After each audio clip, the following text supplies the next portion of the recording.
Bismillahirrahmanirrahim. Assalamualaikum warahmatullahi wabarakatuh. Perkenalkan, nama saya Anissa Swastika, SSI MPD, salah satu dosen Prodi Pendidikan Matematika Fakultas Keguruan dan Ilmu Pendidikan Universitas Muhammadiyah Surakarta. Dengan video ini sebagai bentuk pernyataan diri dosen dalam unjuk kerja Tridharma Perguruan Tinggi atau PDD UKT-PP yang diambil di tahun 2024. Saya mengambil mata kuliah Statistika Non-Parametrik sebagai video praktik pembelajaran. Berikut adalah identitas mata kuliah Statistika Non-Parametrik dengan bobot mata kuliah 2 SKS, dengan bentuk pembelajaran adalah kuliah, kemudian diambil oleh mahasiswa semester gasal, khususnya adalah semester 7, dan mata kuliah ini termasuk mata kuliah pilihan. Berikut akan kami sampaikan deskripsi mata kuliah. Statistika non-parametrik menjadi bagian dari ilmu statistika untuk menganalisis data yang tidak memenuhi distribusi normal atau biasanya bisa digunakan untuk sampel kecil.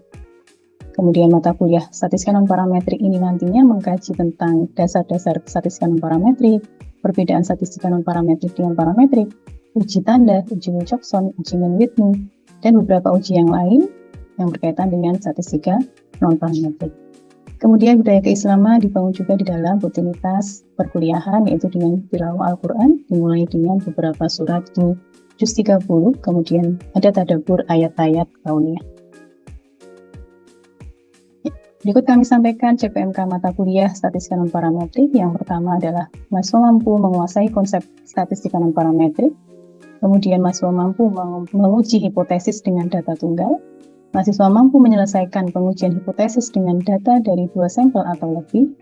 Selanjutnya, menyelesaikan permasalahan korelasi peringkat pada statistika non-parametrik. Dan CPMK yang terakhir adalah menerapkan pengujian keselarasan atau uji goodness of fit dari data. Berikut adalah materi-materi yang dipelajari dalam statistika non-parametrik. Ada 9 topik yang bisa disampaikan. Yang pertama adalah dasar-dasar statistika non-parametrik, terkait juga nanti dengan perbedaan parametrik dan non-parametrik. Kemudian yang kedua adalah uji tanda, selanjutnya ada uji Wilcoxon, ada uji Mann-Whitney, ada uji Friedman, uji Kruskal-Wallis, kemudian korelasi, ada korelasi Spearman dan korelasi Kendall. Dan yang terakhir ditutup dengan uji goodness of fit. Referensi yang digunakan ini ada beberapa, diantaranya ada Conover, Practical Non-Parametric Statistik, kemudian metode statistika non-parametrik karangan Kaptono, kemudian Walpole untuk pengantar statistika. Selanjutnya metode pembelajaran yang digunakan dalam perkuliahan adalah nanti ada pengantar dosen dalam bentuk ceramah singkat, kemudian ada diskusi kasus, kemudian ada presentasi, kemudian ada tanya jawab, dan ada latihan atau penugasan. Ya. Selanjutnya mode perkuliahan dilakukan secara luring, ada perkuliahan yang dilakukan juga secara daring, atau bahkan ada gabungan keduanya karena nanti kita juga menggunakan LMS gitu. Ada Spada yang kita gunakan sebagai komunikasi baik tertulis maupun nanti ada diskusi di dalamnya. Baik, sebagai bentuk evaluasi nanti ada rubrik pada tugas tertulis, kemudian secara lisan nanti ada wawancara juga pada tugas presentasi yang sifatnya tanya jawab.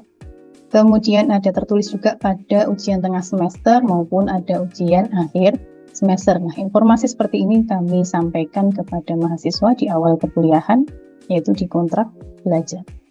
Baik, demikian tadi gambaran gitu ya, pertemuan atau perkuliahan statistika non-parametrik yang perkuliahan dilakukan secara 14 kali, kemudian ditambah dengan 1 kali UTS dan 1 kali UAS. Nah, di sini kami mengambil salah satu pertemuan, yaitu pertemuan kelima, dengan mengambil CPMK ketiga, yaitu menyelesaikan pengujian hipotesis dengan data dari 2 sampel atau lebih. Selanjutnya, salah satu sub CPMK-nya dari CPMK 3 adalah melakukan pengujian hipotesis dengan uji Mann-Whitney. Jadi nanti pembelajaran ini akan membahas tentang uji Mann-Whitney. Selanjutnya, mode pembelajaran dilakukan secara luring, dan nanti ada juga penugasan melalui LMS. Kemudian ada model pembelajarannya adalah Project Based Learning atau PBL, di mana nanti mahasiswa akan diberikan permasalahan untuk didiskusikan di kelompok-kelompok kecil. Dan selanjutnya ada metode pembelajaran, yaitu nanti ada diskusi dan ada latihan-latihan. Baik, mungkin itu pengantar dari kami untuk video yang akan kami sampaikan setelah ini. Mohon maaf jika ada kekurangan, kesalahan. Terima kasih. Assalamualaikum warahmatullahi wabarakatuh. Assalamualaikum warahmatullahi wabarakatuh. Waalaikumsalam warahmatullahi wabarakatuh. Alhamdulillah. Sehat ya? Sakit ada yang masuk nggak? Nggak ada. Sehat. Oke, semuanya jadi sehat. Sehat. Fisiknya sehat? Ya, sehat. Nanti gitu ya, hatinya yang sehat gitu. Oke, baik. Alhamdulillah kita bertemu lagi di pertemuan berapa ini? 5. Kelima, kita sudah belajar 4 kali pertemuan untuk film parametrik. Ya, hari ini pertemuan kita yang kelima.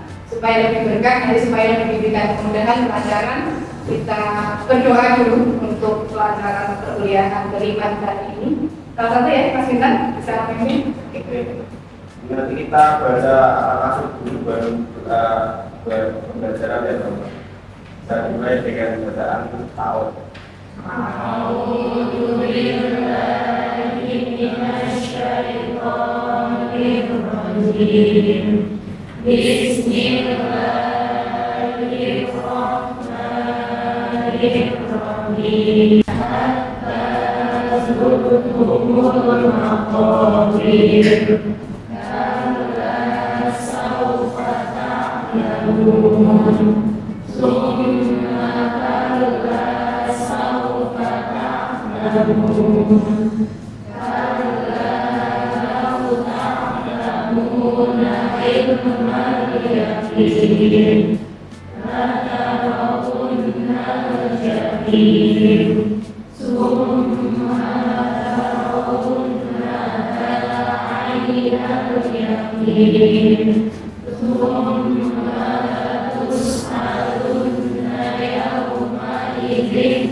Kita sampaikan apa sih yang mau kita pelajari hari ini. Nah, misalkan mungkin mengajak teman-teman untuk menjawab satu pertanyaan ini. Sudahkah Anda bersyukur pagi ini, teman-teman? Bersyukur kenapa? Bisa berangkat ke kampus, bisa bernafas, bisa bangun, diberi kesehatan. Mungkin tadi ada yang berpikir terbebas dari kucing lewat, misalkan ya. Oh, itu termasuk nikmat loh ya, bersyukur lah ya. Nah, kita dibebaskan dari kecelakaan, kan? Nah, ya, kita bersyukur tuh kapanpun ya. Tidak harus menunggu ini loh dapat hadiah baru kita bersyukur, ya kan? Jadi kapanpun kita harus selalu bersyukur. Kira-kira bahagia dulu atau bersyukur dulu ya? Bersyukur.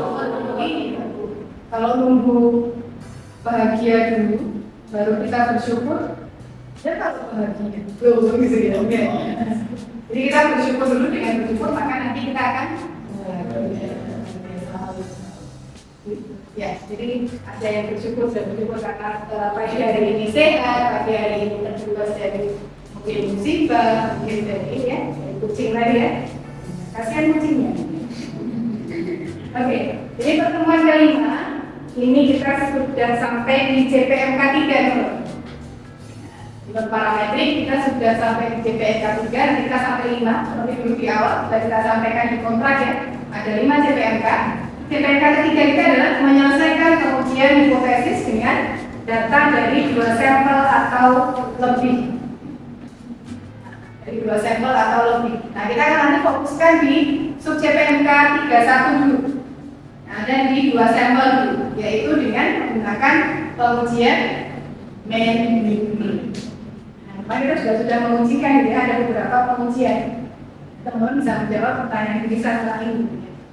Tapi hari ini nanti kita akan mencoba untuk satu sub CPNK, sub bahasa CPNK 3.1 ini terkait dengan uji mandiri.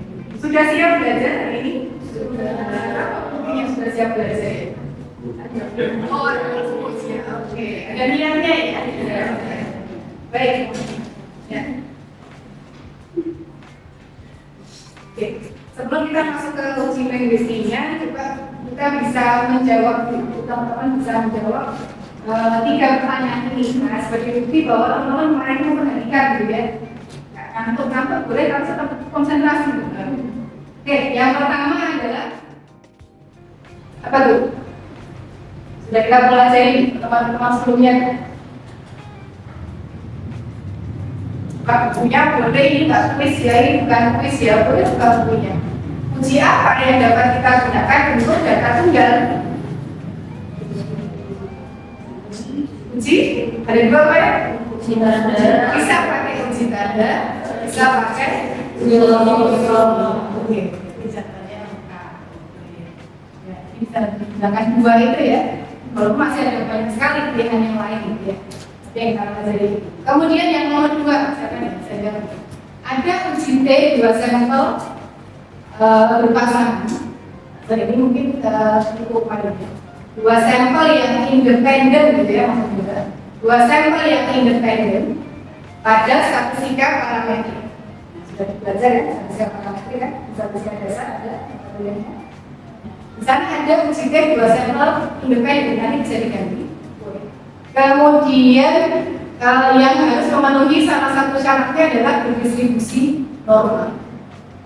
Tetapi ketika itu tidak terpenuhi, maka teman-teman bisa memilih salah satu alternatifnya adalah di non-parametrik. Nah, apa penggantinya kalau di non-parametrik? Salah satunya itu kita bisa menggunakan uji Wilson. Oke, uji Wilson, sepakat? Menjadikan bagian dengan ini bagaimana cara menyelesaikan itu belum belajar belum kan?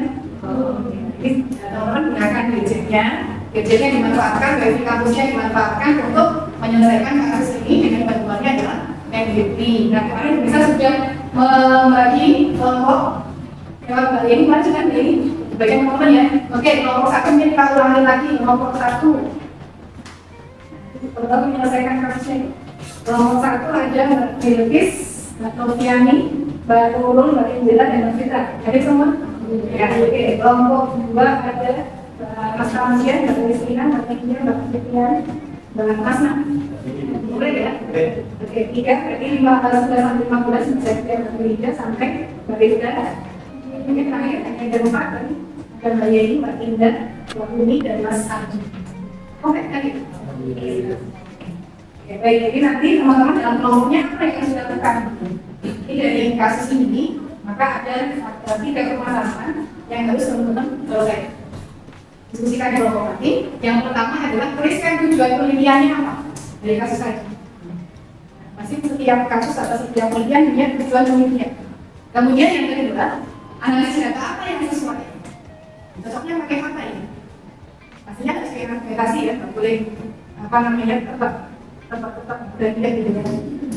Harus ada dasar ini, harus argumentasinya apa. Kemudian yang ketiga adalah kesimpulan apa yang diperoleh oleh peneliti. Ini menjawab soal di kasus ini. Kesimpulannya. Mungkin ada yang mau ditanyakan dulu terkait dengan apa yang dilakukan di kelompok masing-masing? Belum? Ya, sudah lengkap ya. Oke, sekarang waktunya bisa ya.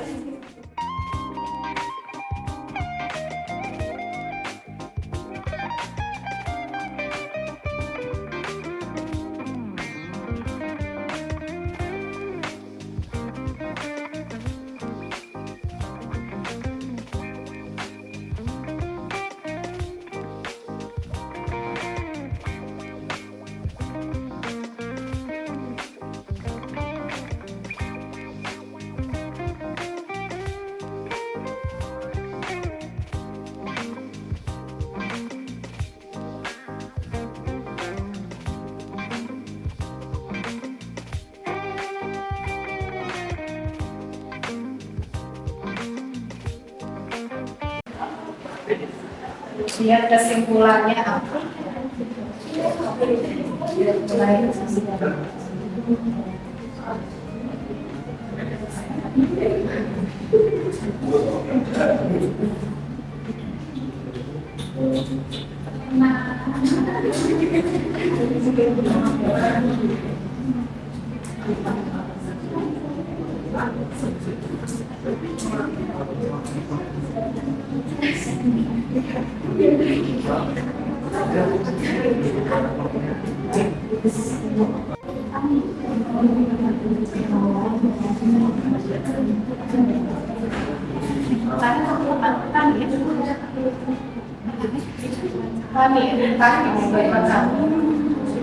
Pertanyaannya bisa ke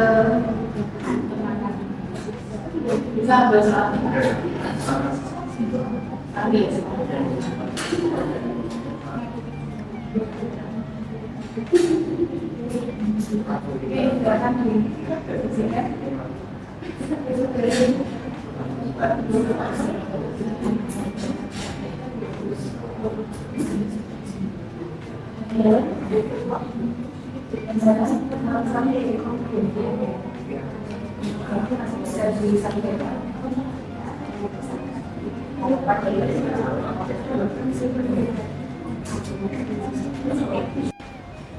Dari diskusi di kelompok 1 itu tujuan penelitian dan permasalahannya yaitu ingin mengetahui apakah ada perbedaan produktivitas petani dengan bantuan dan tidak dengan bantuan pemerintah.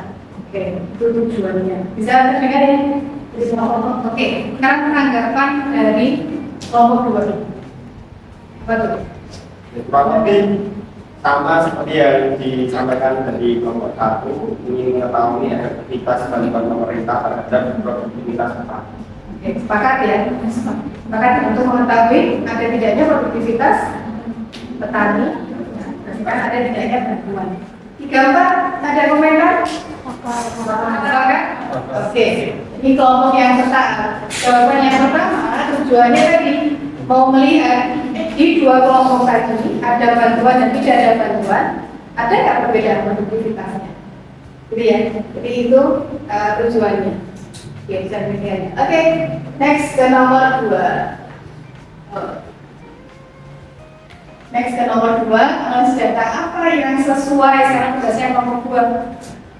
Dari hasil diskusi kami tadi nampak dari data bahwa sampel yang diperoleh tadi itu saling bertendensi, sehingga menurut kami itu untuk menyelesaikan kasus tersebut dengan menggunakan uji Mengwidmi, selesaikan dengan kasus mengwidmi. Ada alasannya mungkin? Ya, karena tadi untuk menguji dua sampel yang saling Independen. Oke, karena tadi kita sudah melihat datanya berbeda ya, datanya data. Jadi independen. Oke, kita lemparkan dulu ya. Belum tahu jawabannya benar atau salah, coba kelompok 3. Oke, ini dengan alasan seperti itu tadi.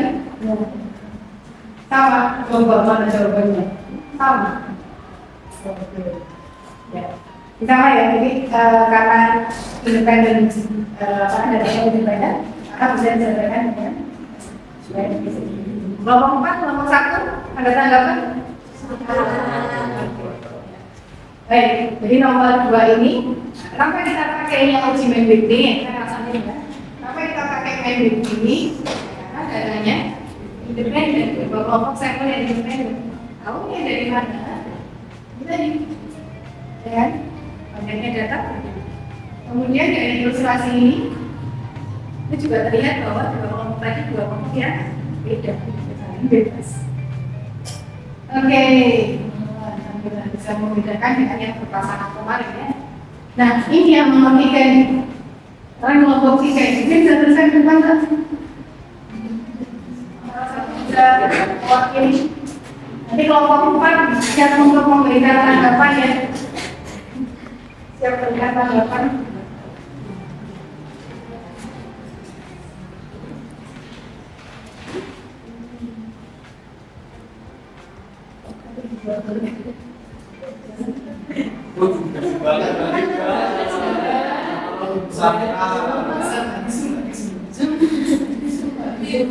Ya,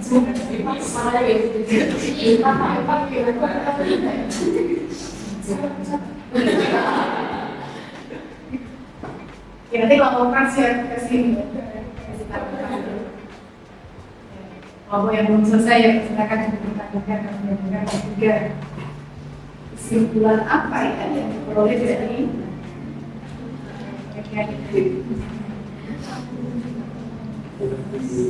kelompok 4 ya.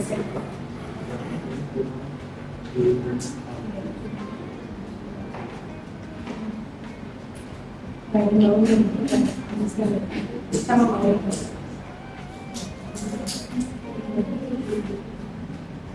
kasih tanggapan ya, ya sudah selesai. Kelompok yang lain juga bisa cek.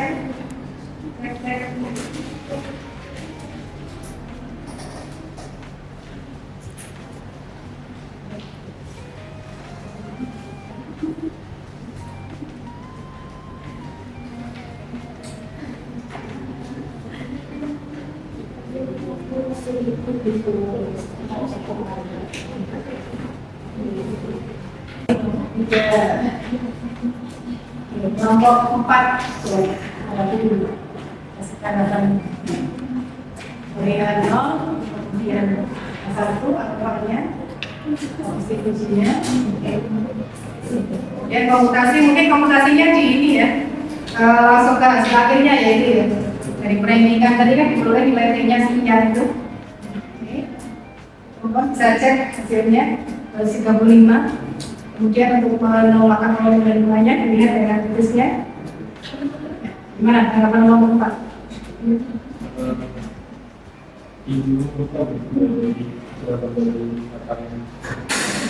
Untuk dari kami karena D sama dengan 235 atau lebih besar dari 230 maka harus ditolak. Dari data tersebut karena harus ditolak maka dapat disimpulkan bahwa ada perbedaan produktivitas petani yang mendapatkan bantuan dan yang tidak mendapatkan bantuan. Sepakat ya hasilnya 235 juga ya. Tabelnya sama? Hasilnya kita akan jadi sekian. Ya mungkin dilengkapi jadi ya dari kelompok 4 melengkapi. Oke, terima kasih kelompok 4. Kelompok 1, 2 barangkali ada yang menambahkan? Sama jawabannya? Nah inilah salah satu kelebihannya dari non-parametric test. Jadi hitungannya simpel, gitu ya. Perhitungannya lebih simpel. Kemudian tidak terlalu lama karena sudah ada syarat normalitas. Tidak ada syarat untuk memenuhi normalitas. Kalau parameter kita harus memenuhi normalitas dulu atau asumsi-asumsi yang lain, baru nanti uji intinya apa. Kalau di parametrik, dalam parametrik tidak ada syarat oh dia datanya normal atau tidak, gitu ya. Data yang ini tadi dia normal atau tidak, dan seterusnya nggak ada syaratnya apapun. Itu sudah langsung aja masuk ke uji intinya. Baik, jadi 3 permasalahan tadi terjawab ya. Oke, kita kasih closing buat berusaha untuk berdiskusi. Gimana kira-kira? Ada permasalahan, kemudian teman-teman belum tahu menyelesaikannya, diselesaikan di kelompok, artinya di pemikiran orang yang tidak hanya satu orang bareng-bareng. Kira-kira lebih ringan nggak? Iya ya. Belum tahu kemudian bisa browsing lewat gunakan IT-nya masing-masing, ya memanfaatkan teknologinya, memanfaatkan wifi yang sudah teman-teman jadi fasilitasnya, ya kan? Dan bisa menyelesaikan ini ternyata bisa. Makanya juga bisa teman-teman terapkan di kehidupan sehari-hari. Jadi kalau menemukan ada masalah tertentu, jangan mengeluh dulu, coba cari teman untuk cari solusinya. Dicari teman untuk mencari solusinya gimana ya, baiknya gimana ya. Jelas nanti akan terpecahkan masalah. Gitu ya. Oke teman-teman, terima kasih. Ini tadi sudah berkelompok. Kemudian kita punya ini tadi digunakan untuk 2 sampel yang independen, datanya minimal berskala ordinal. Jadi boleh ordinal saja sudah boleh. Ordinal itu ada pengelompokan dengan ada tingkatan SD, SMP, SMA ya. Sudah boleh jenjang golongan dan seterusnya. Kemudian terdiri dari 2 pilih. Nah, datanya. Misalkan kelompok 1 ada X1, X2 sampai Xn, kemudian yang Y-nya ada Y1, Y2 sampai Yn, itu sebagai Yn, itu sebagai sampel belajar dengan kelompok. Daripada juga sih soal jadi kapan-kapan bisa ini lagi ya. Ya sudah siapkan masalah. Katanya senang kayak gini lagi, kita siapkan masalahnya gitu ya. Oke, baik, kita bermanfaat. Siap untuk game kecil kita? Ya, kalau Mas Inal sudah ngelamatan biar tidak sedih gitu ya. Kita lihat ini ada sedikit games untuk melatih ketajaman mata teman-teman. Kalau punya pakai kacamata mungkin juga masih jernih juga dalam pengetahuan ya. Oke, kita lihat. Aku adalah huruf S. Oke, aku adalah huruf S. 1, 2, go.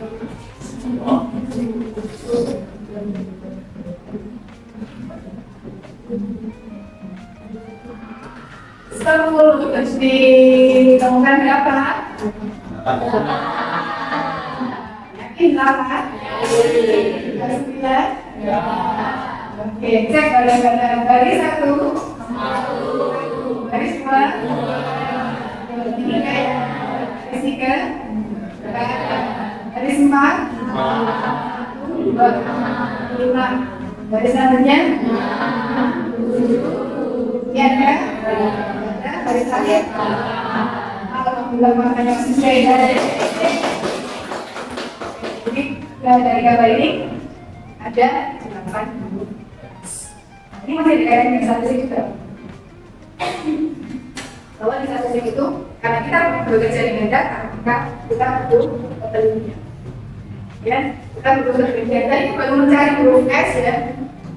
Tapi memang waktunya dibatasi. Ini, kemudian apa namanya? Secara psikologisnya mana ya gitu. Tapi dikasih waktu 1 jam mungkin santai aja mulai 1 gitu ya. Nah, karena waktunya terbatas 10 detik saja, maka secara psikologisnya itu. Nah, coba temukan huruf-nya ada. Jadi ini, teman-teman mungkin untuk hari ini ya belajar kita terkait dengan uji metrik ini di pekan depan. Coba kita ketemu lagi ya di hari Rabu untuk membahas materi selanjutnya adalah uji metrik. Silakan dibaca dulu uji metriknya. Uji metrik itu sudah lebih dari 2 sampel. Nah, silakan dibaca dulu. Nanti kembalikan lagi ya kursinya. Nah, terakhir adalah ada satu konsep bahwa kita belajar, siapapun yang belajar, bahwa kita sebagai pembelajar itu akan belajar untuk kesabaran. Hilangkan rasa ingin cepat-cepat untuk menguasai materi. Cepat-cepat ya, cepat aja boleh. Cepat-cepat kan kita sangat buru-buru. Tapi tidak baik untuk yang cepat-cepat menguasai materi. Kemudian belajar itu selalu butuh proses yang tidak. Jadi dari coach ini akan berlaku siapapun anak belajar itu dari akhir sampai yang akan ini masih berlaku siapapun belajar itu butuh kesabaran. Ini orang sama tadi ya. Oke, gitu teman-teman, terima kasih atensinya. Tadi apa namanya diskusi kelompoknya masing-masing semuanya bisa aktif. Dan teman-teman tunggu Mas Adam bisa mengikuti lagi untuk doa teman-teman di sini.